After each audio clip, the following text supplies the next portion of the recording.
একটা গুরুত্ব কথা বলছি।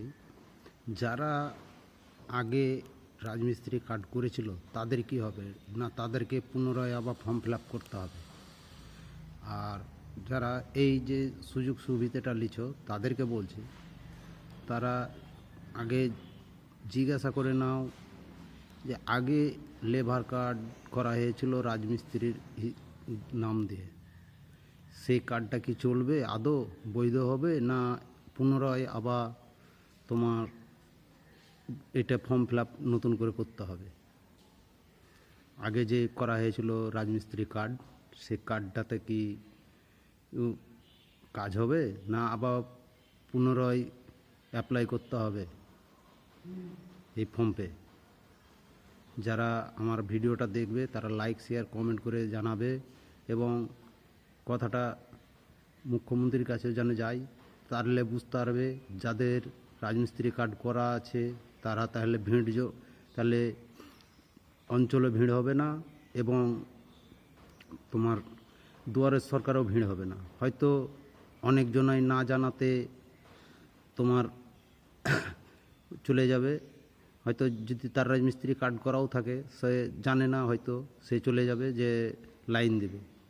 তো সেই জিনিসটাই যদি খোলাসা করে একটু বলতো তাহলে ভালো হয়।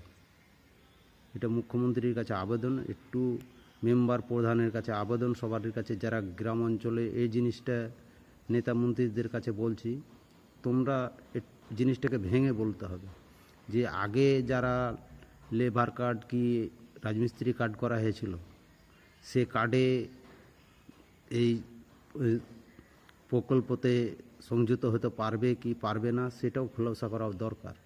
আর যদি খোলাসা করা হয় তাহলে সুবিধা হবে সরকারেরও এবং পাবলিকেরও। আমরা যেহেতু 12 মাস উড়িষ্যাতে কাম করি, দেখো আমি যেমন করা আছে লেবার কার্ড, আমার রাজমিস্ত্রি কার্ড করা আছে, হয়তো যদি আমাকে পুনরায় করতে হয় তাহলে আমাকে নতুন করে অ্যাপ্লাই করতে হবে, তাহলে আমাকে লাইন দিতে হবে। আর যারা ঘেনায় তারা তো অ্যাপ্লাই করবেই। তো আমাদেরকে এই জিনিসটা ভেঙে যদি বলতো একটু ভালো হয়।